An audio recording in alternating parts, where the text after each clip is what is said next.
क्या आप जानते हैं कि सिर्फ एक गलती ने 3 भाइयों की पूरी जिंदगी बदल दी। ये कहानी है जिद, नुकसान और फिर एक ऐसे सबक की जो हर इंसान को सुनना चाहिए। आखिर ऐसा क्या हुआ कि बर्बाद खेत दोबारा सोने की तरह चमक उठे? जानने के लिए वीडियो को आखिर तक जरूर देखें। एक छोटे मगर हसीन गांव रहमतपुर में 3 भाई रहा करते थे, जाहिद, नौमान और फरहान।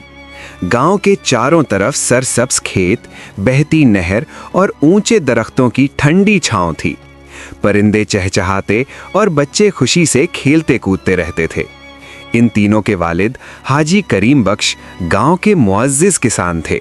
वो अक्सर कहते, बेटो, अगर तुम आपस में मोहब्बत और इत्तेफाक से रहोगे तो जिंदगी में कभी कमी नहीं आएगी। याद रखो, अल्लाह इत्तेफाक करने वालों के साथ होता है। लेकिन जब हाजी साहब का इंतकाल हुआ तो तीनों भाइयों के दरमियान आहिस्ता आहिस्ता इख्तिलाफ पैदा होने लगे। इख्तिलाफ की बुनियाद एक दिन उस वक्त पड़ी जब जाहिद ने कहा, मैंने सबसे ज्यादा जमीन पर मेहनत की है, इसलिए मुझे ज्यादा अनाज मिलना चाहिए। नौमान ने फौरन जवाब दिया, ये कैसे हो सकता है, बीज तो मैं खरीद कर लाया था। फरहान गुस्से में बोला, और पानी कौन देता था, मैं रोज कुएं से पानी भर भर कर लाता था। यूं छोटी छोटी बातों पर झगड़ा शुरू हो गया। कभी अनाज की बोरियों पर लड़ाई, कभी खेत के हिस्से पर बहस, कभी जानवरों के चारे पर तकरार होने लगी। गांव के बुजुर्गों ने समझाया, बेटो, लड़ाई झगड़े में कोई भलाई नहीं होती। याद रखो, इत्तेफाक ही खुशी की कुंजी है। मगर तीनों भाइयों ने किसी की बात पर ध्यान न दिया। चंद दिन बाद मुसीबत का वक्त आ गया। गांव में मुसलसल बारिश शुरू हो गई। शुरू में सब खुश हुए, मगर फिर बारिश तेज होती चली गई, यहाँ तक कि खेतों में पानी भर गया।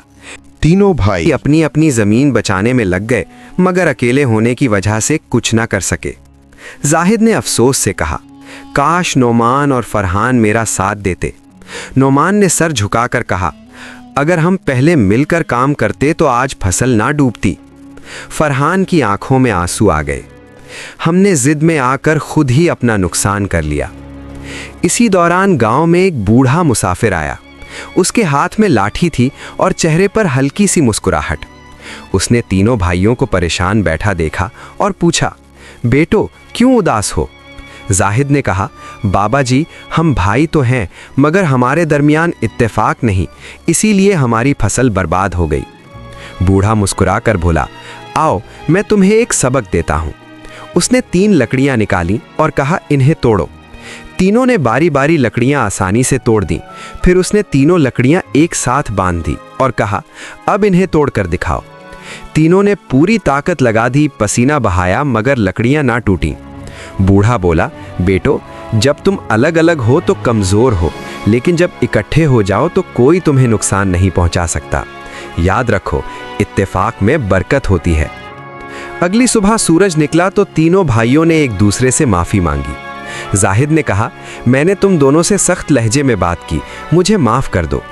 नौमान ने कहा, नहीं भाई, गलती मेरी भी थी, मुझे जिद नहीं करनी चाहिए थी। फरहान मुस्कुराकर बोला, सब पुरानी बातें भूल जाते हैं, अब हम मिलकर काम करेंगे।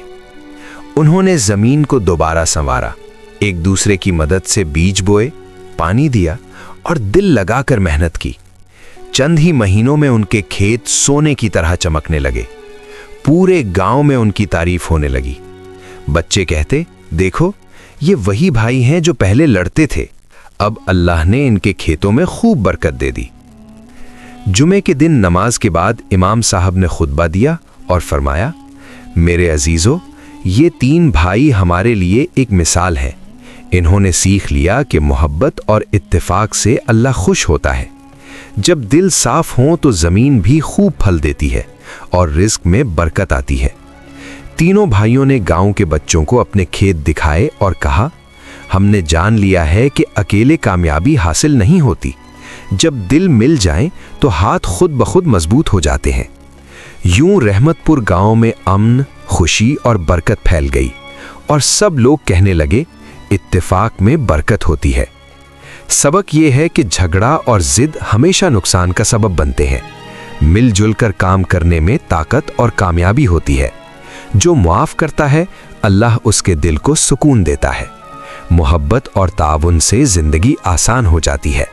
और याद रखो, इत्तेफाक में बरकत है और इख्तिलाफ में नुकसान।